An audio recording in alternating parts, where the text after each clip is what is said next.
আলহামদুলিল্লাহ, মা হচ্ছি, অবাক কাণ্ড। আবারও মা হচ্ছেন ঢালিউড কুইন অপু বিশ্বাস, বুবলিকে দিলেন খোঁচা। এবার ঢালিউড কুইন অপু বিশ্বাস বুবলিকে খোঁচা মেরে এবং সাকিবকে সুখবর এবার জানিয়ে দিলেন। তাহলে কি সত্যি আবার মা হচ্ছেন ঢালিউড কুইন অপু বিশ্বাস? কি বলছি অপু, এটা অবশ্যই ভিডিওটি না টেনে সম্পূর্ণ দেখলে তার বিস্তারিত অবশ্যই জানতে পারলেন। এবার সাকিব খানের প্রাক্তন স্ত্রী অপু বিশ্বাস জনসম্মুখে এসে মা হওয়ার গুঞ্জনটা যেন সত্যি প্রকাশ করে দিলেন। হ্যাঁ, অপু বিশ্বাস সারাক্ষণ সাকিব সাকিব করে, তো কেন করব না? আমি তো সাকিব নাম ছাড়া শিখিনি। শাকিব খান তো বরাবরই আমার একদমই বেশি।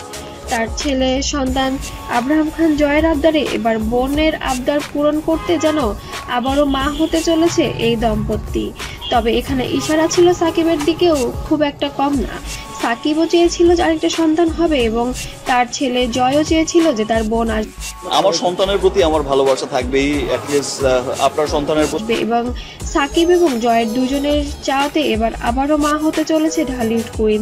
তবে এটা যেন এখন গুঞ্জনই রয়েছে, তবে জনসম্মুখে যেন ইঙ্গিত দিয়ে গিয়েছেন ঢালিউড কুইন অপু বিশ্বাস। তবে বুবলি শোনা মাত্র যেন ক্ষেপে আগুন হয়ে আছে। তবে এবার কপাল পুড়ল শবনম বুবলির।